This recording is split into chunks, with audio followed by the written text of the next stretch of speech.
Assalamualaikum warahmatullahi wabarakatuh dan selamat pagi. Kami dari kelompok 5 ingin mempresentasikan hasil kerja kelompok kami tentang Kesultanan Demak atau Kerajaan Demak. Baik, di kelompok ini kami terdiri dari 3 orang. Yang pertama saya sendiri, Sri Wahyuningsi. Yang kedua, Reverend Kristania Putri. Dan yang ketiga, Reza Handayani.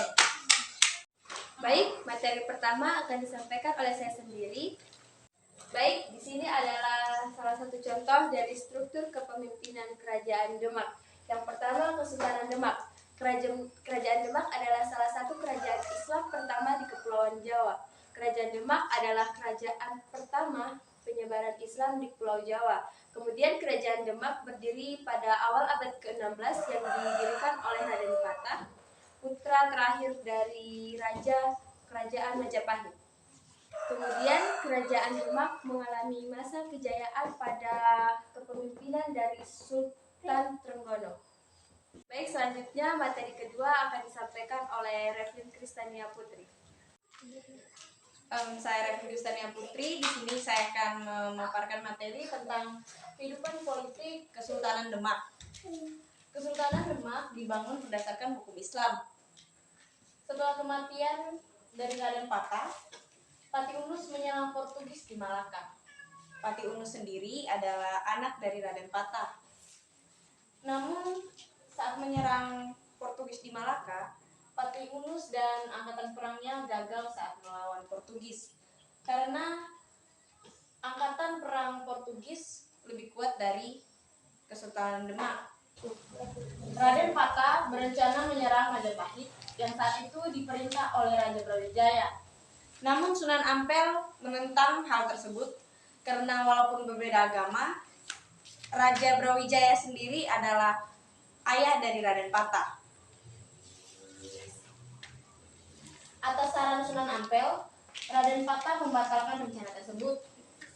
Menurut Serat Kadah, Raden Patah berusaha mengislamkan kota-kota di pesisir utara Jawa Timur yang pada saat itu masih dikuasai oleh Kerajaan Majapahit. Pada tanggal 22 Juni 1527, Fatahillah berhasil menguasai Sunda Kelapa dan merubah namanya menjadi Jayakarta. Sekian materi dari saya. Terima kasih. Baik, materi selanjutnya yaitu materi ketiga akan disampaikan oleh Reza Handayani. Baik, saya di sini Reza Handayani. Saya akan menyampaikan materi yaitu kehidupan ekonomi Kerajaan Demak. Sistem ekonomi kerajaan tersebut bercorak agraris, maritim sehingga masyarakat banyak yang menjadi petani dan nelayan. Demak memiliki daerah pertanian yang luas sebagai penghasil bahan makanan, terutama beras. Demak juga menjadi kerajaan maritim karena letaknya jalur perdagangan antara Malaka dan Maluku. Baik, materi terakhir yaitu tentang kehidupan sosial budaya dari Kerajaan Demak. Kehidupan sosial budaya masyarakat Kerajaan Demak itu telah sangat berjalan teratur. Kemudian Kerajaan Demak itu diatur dengan hukum Islam. Akan tetapi norma-norma dan aturan-aturan yang ada di Kerajaan Demak yang sudah lama ada di Kerajaan Demak tidak dimusnahkan begitu saja. Kemudian hasil kebudayaan dari Kerajaan Demak yang masih bisa ditemukan sampai sekarang yaitu adalah Masjid Agung Demak.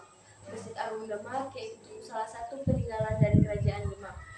Kerajaan Demak ini merupakan salah satu lambang terbesar dari Kerajaan Demak itu sendiri. Masjid Agung Demak juga selain kaya dengan ukiran-ukiran yang berciri khas Islam, Masjid Demak juga memiliki keistimewaan, yaitu yang pertama, salah satu tiangnya didirikan oleh hasil dari sisa-sisa bangunan untuk pembangunan masjid tersebut yang disatukan atau ditata. Kemudian, raja-raja yang pernah memerintah di Kerajaan Demak yaitu adalah Pati Unus, Sultan Trenggono, Raden Patah, dan Arya Panangsaran. Kemudian Kerajaan Demak mengalami masa kemundurannya karena adanya perselisihan atau perang saudara antara Sunan Prawoto dengan sepupunya yaitu Arya Panangsaran. Baik, materi yang terakhir yaitu tentang peninggalan Kerajaan Demak. Peninggalan Kerajaan Demak sudah kita tahu yaitu peninggalannya adalah Masjid Agung Demak. Masjid Agung Demak merupakan salah satu masjid kuno yang didirikan oleh Raden Patah dari Kerajaan Demak yang dibantu oleh Wali Songo pada abad ke-15 Masehi. Kemudian masjid ini terletak di Desa Puama, Kecamatan Demak Kota, Kabupaten Demak Kota, Jawa Tengah. Sekian presentasi dari kelompok kami. Apabila ada salah-salah kata atau penyebutan dari materi ini, maka mohon dimaklumi. Wabillahi taufiq wal hidayah. Wassalamualaikum warahmatullahi wabarakatuh dan selamat pagi.